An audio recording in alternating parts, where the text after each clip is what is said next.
Peveril of the Peak is the longest novel by Sir Walter Scott, along with Ivanhoe, Woodstock and Kenilworth. This is one of Scott's English novels, with the main action taking place around 1678.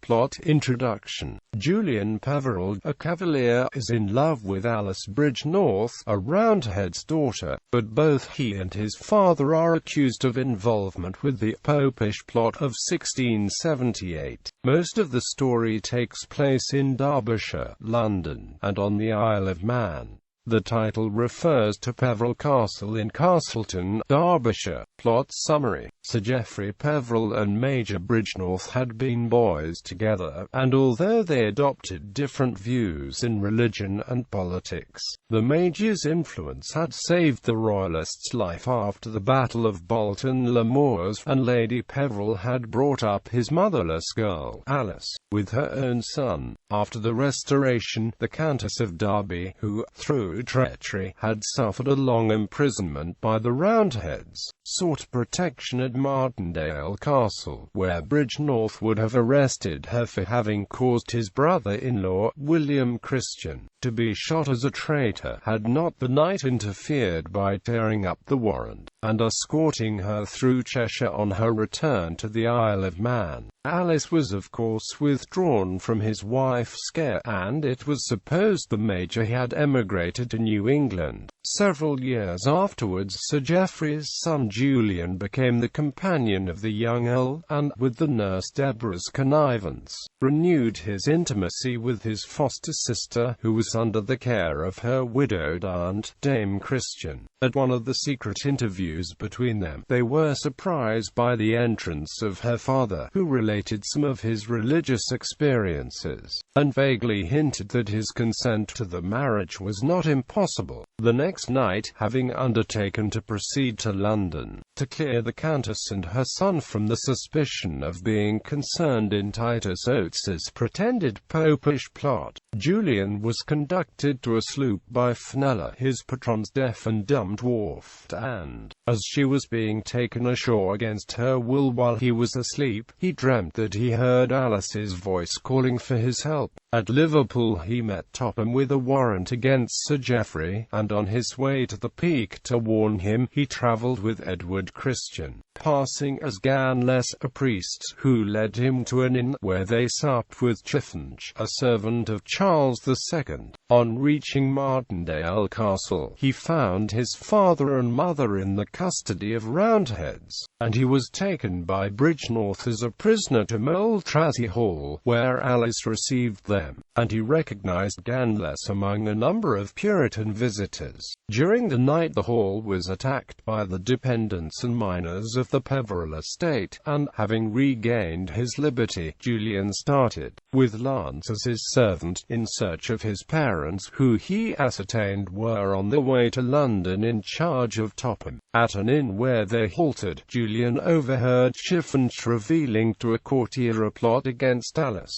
and that he had been robbed of the papers entrusted to him by the Countess, which, however, he managed to recover the next morning. Meanwhile, Christian, under whose care Bridgenorth had placed his daughter, communicated to the Duke of Buckingham a design he had formed of introducing her to Charles II, and, at an interview with her father, endeavoured to persuade him to abandon the idea of marrying her to young Peveril.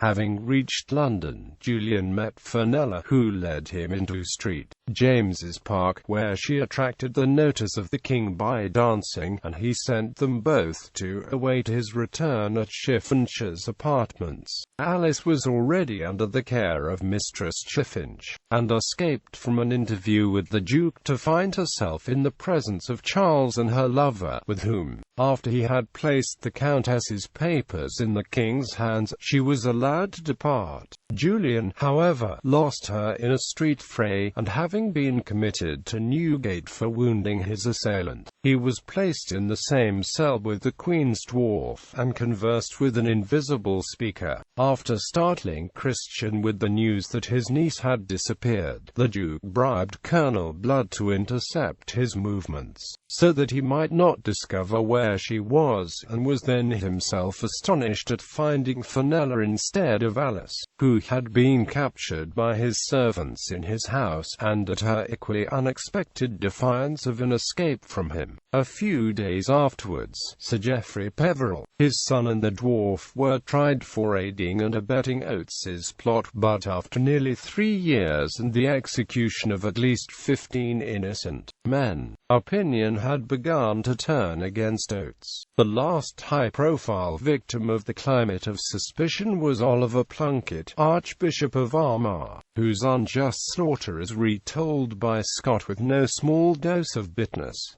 Sir Geoffrey, his son and the dwarf are at length all acquitted. In order, however, to avoid the mob, they take refuge in a room, where they encounter Bridgenorth, who convinces Julian that they are in his power, and allows Christian to propose to the Duke of Buckingham that several hundred Fifth Monarchy men, led by Colonel Blood, should seize the king, and proclaim his Grace Lord Lieutenant of the kingdom. The same afternoon Charles has just granted an audience to the Countess of Derby, when the dwarf emerges from a violoncello case and reveals the conspiracy which Fenella had enabled him to overhear. It then transpires that Bridgenorth had released the Peverils, and that Christian had trained his daughter Fenella, whose real name was Zara, to feign being deaf and dumb, in order that she might act as his spy, but that her secret love for Julian had frustrated the execution of his vengeance against the Countess.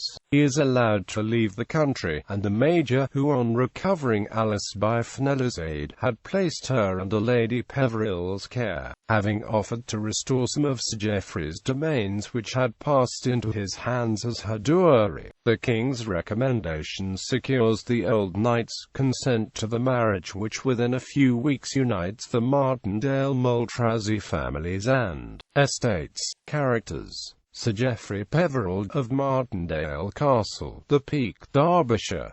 Lady Margaret, his wife. Julian Peveril, the son. Lance Outram, the gamekeeper. Major Bridgenorth of Moultrie Hall, a Puritan. Alice, his daughter. Deborah de Bitch, her nurse. Rev. Nehemiah Solsgrove, a Presbyterian minister. Charlotte, Countess of Derby. The young Earl, her son. Edward Christian, alias Richard Ganless, a Dempster of Man. Fenella, alias Zara, his daughter. Charles Topham, officer of the Black Rod. Chiffinch, alias Will Smith, servant to Charles II. Mistress Chiffinch, George Villiers, 2nd Duke of Buckingham. Jerningham, his secretary. King Charles II of England. Master Mall Statute, a justice. Sir Geoffrey Hudson, the Queen's dwarf. Colonel Blood, an adventurer. The Duke of Ormond.